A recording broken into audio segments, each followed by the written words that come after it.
सागर के गढ़ाकोटा में आयोजित ऐतिहासिक रहस्य मेले में शामिल होने केंद्रीय उड्डयन मंत्री ज्योतिरादित्य सिंधिया पहुंचे।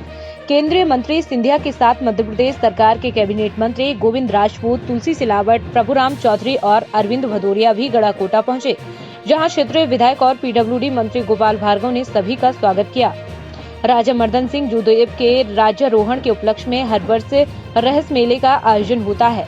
3 दिवसीय इस मेले का आज दूसरा दिन था। कार्यक्रम के दौरान केंद्रीय मंत्री ने संबोधित किया, स्व सहायता समूह की महिलाओं को हित लाभ वितरण किया।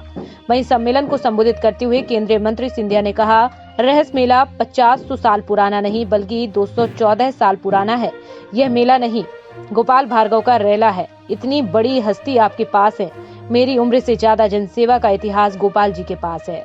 ये क्या किस तरीके से लेते हैं? ये देश की जनता ने स्पष्ट कर दिया कि जो सरकार विकास और प्रगति के आधार पर जनता की सेवा के लिए तत्पर होगी, जो सरकार सत्य के रास्ते पे चलकर भारत का परचम विश्व में लहराएगी, जो सरकार हमारे भारतीय नागरिकों की सुरक्षा के लिए जी जान लगाई, चाहे वो देश में हो चाहे वो विदेश में हो। उदाहरण के तौर पे प्रधानमंत्री जी ने यूक्रेन से जो हमारे 18,000 छात्रों को सुरक्षित घर वापस लाने में सफल हुए, वही सरकार के साथ जनता का विश्वास रहेगा।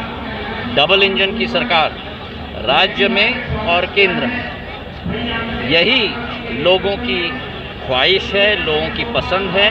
प्रधानमंत्री जी नरेंद्र मोदी जी के नेतृत्व में, क्योंकि दोनों सरकारें विकासशील हैं, प्रगतिशील हैं और सेवा भाव के आधार पर जनता की आशा और अभिलाषाओं पर खड़े उतरने के लिए पूर्ण रूप से समर्पित हैं। और यही संदेश सारे राज्यों की जनता ने स्पष्ट रूप से दिया है।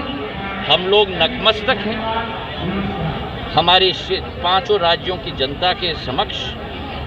उन्होंने जो निर्णय लिया है उस सर माथे पर लेकर वही सेवा भाव के आधार पर हम लोग आगे भी यही प्रयत्न करेंगे। ढाना हवाई पट्टी को लेकर बार बार मांग उठती रही है कि उसको एयरपोर्ट बनाया जाए। ढाना हवाई पट्टी उन्नयन के लिए बहुत डिमांड है क्षेत्र की। ढाना में हवाई पट्टी है। गोपाल जी ने मुझे कहा है, इस पर हम लोग जरूर विश्लेषण करेंगे, पर ये हवाई पट्टियाँ राज्य सरकार के अंतर्गत आती हैं। राज्य सरकार के साथ मैं चर्चा करूँगा। मेरी कोशिश है, आपको समझना होगा कि मेरी कोशिश है मध्य प्रदेश के पहले बड़े बड़े शहरों में हम कनेक्टिविटी बढ़ाएं। और आप लोगों ने देख लिया है कि पिछले 8 महीनों में करीब 325% बढ़ोतरी हमने बड़े बड़े शहरों की कनेक्टिविटी में हमने रेखांकित की है, चाहे वो जबलपुर हो, इंदौर हो, भोपाल हो या ग्वालियर हो। अब मेरी सोच विचारधारा है कि इन बड़े बड़े शहरों को हम छोटे छोटे शहरों के साथ भी जोड़ें। इसी तरीके से प्रगति के आधार पर हम लोग आगे का नक्शा भी बना रहे हैं, जिसमें ढाणा की एयर स्ट्रिप के बारे में भी मैं गोपाल जी के साथ चर्चा करूंगा, प्रदेश सरकार के साथ चर्चा करूंगा। और हमारी कोशिश रहेगी कि जल्द से जल्द जितने भी हवाई पट्टियां हैं उनमें हम लोग हवाई कनेक्टिविटी लाएं। लेकिन इस पर थोड़े दिन हम लोगों को इंतज़ार भी करना पड़ेगा, क्योंकि एक सिस्टम के आधार पर हम लोग चलें, क्योंकि जहाँ डिमांड हो, जहाँ निजी कंपनियाँ अपने एयरप्लेन चलाना चाहें, वहाँ पहले प्राथमिकता हमको देनी है। खजुराहो में एयरपोर्ट है जो इंटरनेशनल करने के लिए कुछ तो फ्लाइट शुरू की है आपने।